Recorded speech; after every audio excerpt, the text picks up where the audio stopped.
En cette fin de semestre, afin que vous puissiez rendre votre séquence d'enseignement et d'apprentissage en ligne, je vous ai inscrite sur cet espace Moodle de l'UE 93 en tant qu'enseignant éditeur. Cela signifie que normalement à présent, lorsque vous vous loguez sur le cours en ligne de l'UE 93 d'IDALAP, vous devez voir cette petite roue ici à droite. Si vous ne la voyez pas, c'est que votre statut est celui d'étudiant et non d'enseignant-éditeur. Dans ce cas, allez ici à l'endroit de votre nom-prénom, cliquez sur prendre le rôle de et prenez le rôle de teacher. Okay.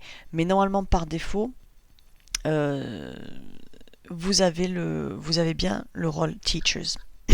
Cette petite roue est essentielle car c'est là que vous allez trouver en cliquant dessus le lien vers activer le mode édition. Et activer le mode édition, c'est ce qui va vous permettre de créer des contenus en ligne ou de déposer des contenus en ligne. Attention, ça veut dire que dès que vous cliquez sur activer le mode édition, dès que vous faites une manipulation, elle est faite pour toujours.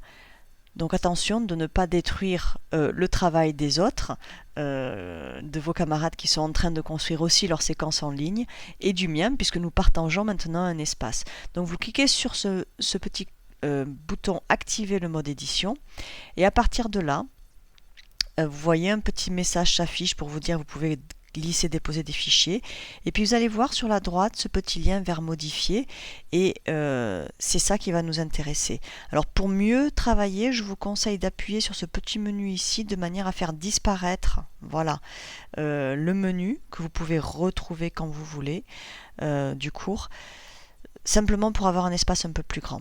Donc je vais vous décrire à présent les trois grands types de fonctionnalités de Moodle qui peuvent vous être utiles pour cette séquence en ligne. D'abord, il y a cette idée ici de mettre des images en ligne. Vous voyez, ça s'appelle des étiquettes. Ici, vous voyez le petit sigle, ce sont des dépôts de fichiers. Donc des fichiers PDF, ça peut être des fichiers vidéo, ce sont des dépôts de fichiers. Et ensuite, le forum bien sûr, voilà. Et ensuite vous avez bien évidemment les devoirs. Donc je vais vous montrer aujourd'hui, dans cette petite vidéo, ces trois grands types de moyens de donner à voir votre cours aux étudiants. Parce que c'est ça en fait l'idée, c'est de donner à voir votre cours.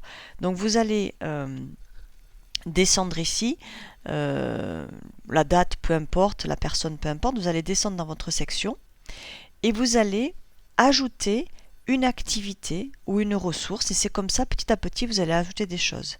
Donc il y a énormément de choses que vous pouvez faire. Comme je vous l'ai indiqué, on va se concentrer d'abord sur l'étiquette. L'étiquette, c'est ce qui vous permet de mettre... Attendez, j'enlève mes... Oups. C'est ce qui vous permet... L'étiquette, c'est ce qui vous permet d'écrire des choses ou de mettre des images directement en ligne. Vous voyez, vous ajoutez une étiquette et vous allez pouvoir dire, par exemple, bonjour, chers étudiants, bonjour, voilà, la thématique de cette séquence, etc. Avec cette étiquette, vous pouvez bien sûr insérer des images ici. Je vais par exemple insérer une image que j'ai sur mon bureau qui sera en lien avec le thème. Donc là, je fais insérer. Pardon, j'ai oublié d'aller la chercher. On va chercher l'image. Vous allez parcourir votre bureau. Donc tout ça est prêt, bien sûr, hein, chez vous. N'importe quel écran. Voilà. C'est beaucoup plus près que moi, hein, donc voilà. C'est juste pour vous montrer. Et voilà ce que va donner l'étiquette lorsque vous allez revenir à votre séquence. Vous voyez, ça apparaît directement pour l'étudiant. Ça lui permet ça permet d'obliger les étudiants à voir ce que vous voulez faire. Ensuite, pour le dépôt d'un fichier PDF de travail, par exemple, ou d'un fichier Word, vous pouvez soit tout simplement faire un glisser-déposer. Regardez, je vais aller chercher mon fichier et le déposer ici. Mais attention, si vous déposez des fichiers sans explication, les étudiants ne sauront pas quoi faire. D'où l'importance de précéder ces fichiers déposés par une étiquette. Autre moyen de déposer un fichier, tout simplement, ressources, vous dites que vous voulez déposer un fichier et vous allez l'ajouter. Voilà, vous allez lui mettre un nom, fichier à lire,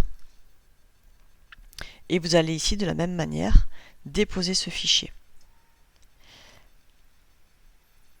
L'intérêt de passer par cette manipulation qui paraît un tout petit peu plus complexe, c'est que vous allez pouvoir faire des réglages ici, notamment vous allez pouvoir restreindre l'accès. Par exemple dire, eh bien tu ne pourras accéder à ce fichier que le 23 janvier à 5 h du matin. Vous voyez? Donc si vous voulez rajouter des restrictions, vous pouvez passer par cette manipulation plus complexe.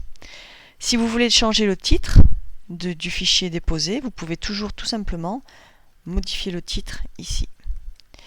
La manip est exactement la même que ce soit un fichier PDF, une vidéo, un document sonore. Vous pouvez tout simplement, vous voyez, je vais le faire avec un document par exemple MP4. Vous pouvez prendre votre document, voilà, j'ai un MP4 ici, et le glisser de cette manière-là. Lorsque c'est une vidéo, il va vous proposer de l'ajouter comme média. Voilà, et là j'ai ajouté une vidéo. Voilà comment on dépose des ressources de travail pour les étudiants. Ensuite, en général, vous allez leur demander un devoir. Donc pour cela, vous recliquez sur ajouter une activité ou une ressource. Vous cliquez sur devoir. Vous faites continuer. Vous mettez le nom du devoir. Vous donnez des consignes ici. S'il y a un fichier avec le devoir, vous savez, moi souvent je vous donne des fichiers Word à remplir. C'est ici qu'il faut le mettre. D'accord ? Et puis ici, vous allez paramétrer la date de remise, etc. Et le type de remise. Est-ce que c'est un texte en ligne, un fichier PDF? Et vous enregistrez le devoir. Et voilà, j'ai déjà une petite séquence avec une étiquette, 2 fichiers de travail et un devoir à effectuer. Il va falloir lier tout ça avec des étiquettes, des consignes, pourquoi pas des petites vidéos pour expliquer aux étudiants comment travailler avec ce cours. Mais voilà comment fonctionne Moodle dans l'ensemble.